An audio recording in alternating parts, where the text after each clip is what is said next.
The news day continues here on One News Now. I'm Sean Yao. The COMELEC Second Division has dismissed the petition to cancel the presidential candidacy of Bongbong Marcos. In the ruling announced by COMELEC spokesperson James Jimenez, the division found no intention on the part of Marcos Jr. to deceive the electorate, contrary to the claim of the petitioners. To recall, they argued that Marcos Jr. committed material representation for stating that he has never been found liable of any offense worthy of perpetual disqualification. The petition was filed by civic leaders represented by former Supreme Court spokesperson Attorney Ted Te.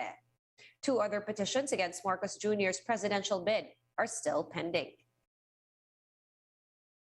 The Supreme Court has affirmed the dismissal and perpetual disqualification from public office of Surigao del Sur 1st District Representative Prospero Pichay. The SC 1st Division rejected Pichay's petition to junk his administrative and criminal liabilities.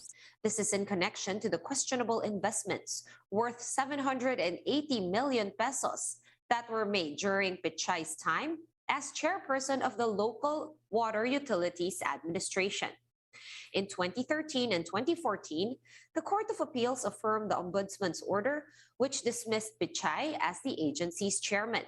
Pichay is seeking a third and final term in Congress for the 2022 elections.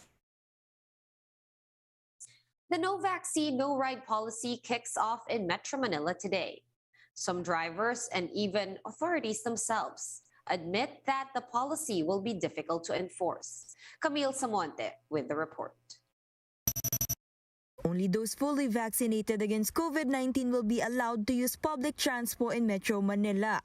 Some PUV drivers have expressed concern amid the proliferation of fake vaccination cards. Bus driver Joselito Guanzon said his passengers will have to present their IDs to verify the legitimacy of their cards. May hinihingi po kaming ID. ID nila, bukod doon sa vaccination card. Magkaparehas. Kapag hindi po pwedeng makasakay. Other drivers meanwhile said they will only accept vaccination cards with QR codes. Titingnan mo yung mga yan lang sa Cavite hindi mo talaga madadaya dahil ayan may QR code yan Karamihan dito mayroon mga dito na walang QR code. Sabi ko piki yan, kito mo original may QR code. Dapat ganon. But for jeepney driver William Celosha, doing a thorough check during their trip would be a big hassle on their part. Yun nga ma'am, kasi may mga piki. May mga piki, alam ko may mga piki. Yun lang mahirap Basta ano lang namin gagawin, susubukan namin. Some commuters also believe that this would only cause inconvenience. Hindi naman natutupad nakakapasok kami without showing the vaccination card to the outlet, to the mall, even in the transportation. Kung bigandaanan ng sakyan, katulad niya may mga overpass, stoplight, mapakita mo pa ba agad-agad yun? The Transportation Department, traffic enforcers and LGUs in Metro Manila for their part vow to assist PUV drivers.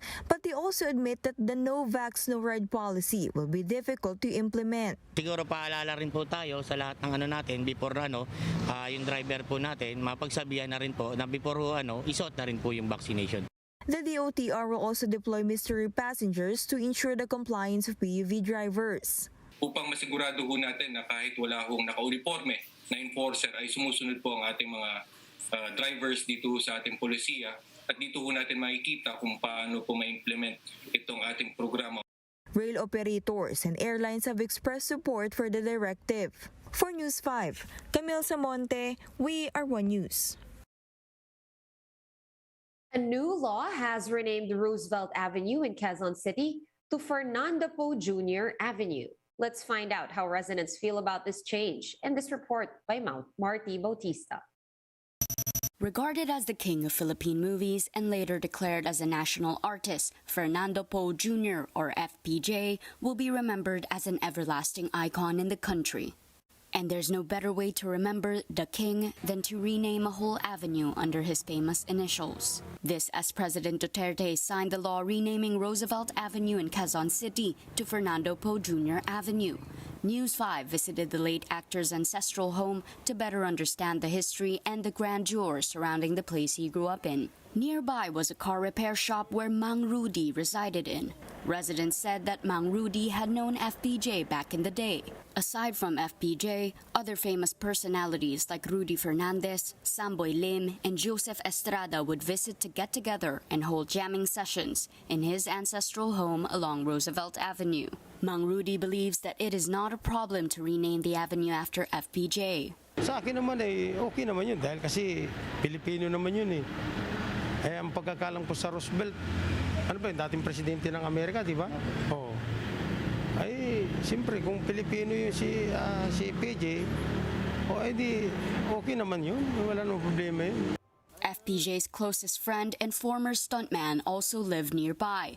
Nonoy de Guzman used to grace FPJ's action-packed films and was even part of his political sortie during his 2004 presidential bid. Even Nonoy expressed joy knowing that Roosevelt Street, the place where he and his beloved friend grew up in, was to be renamed after FPJ. Yung party yan, yung doon sa studio. Hindi inuman doon, kwento-kwentuhan, na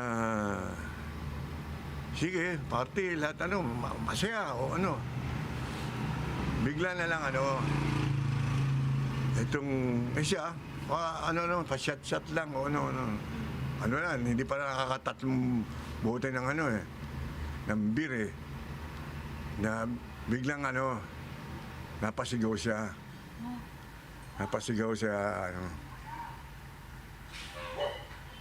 Di ngayon, sabi niya ni Binay, itakbo niyo na sa yan, sa ospital. Ngayon, mga grupo, sinakay na nga sa sasakyan niya, tinakbo namin sa St. Luke. Doon yung pala inatake na siya The long stretch of Fernando Poe Jr. Avenue is a 2.9-kilometer road that starts from Quezon Avenue and ends at the intersection of EDSA. Now, onlookers will remember the king every time they pass by the avenue. For News 5, Marty Bautista, we are One News. Here's a quick look at today's other top stories. The National Bureau of Investigation said it was able to stop an escape attempt made by 3 prisoners led by alleged drug lord Kerwin Espinosa. The NBI said Espinosa and 2 others planned to escape through a hole in an exhaust fan at the NBI detention center. Jail officials have since tightened security after the attempt. The health department confirmed community transmission of the Omicron COVID variant in Metro Manila.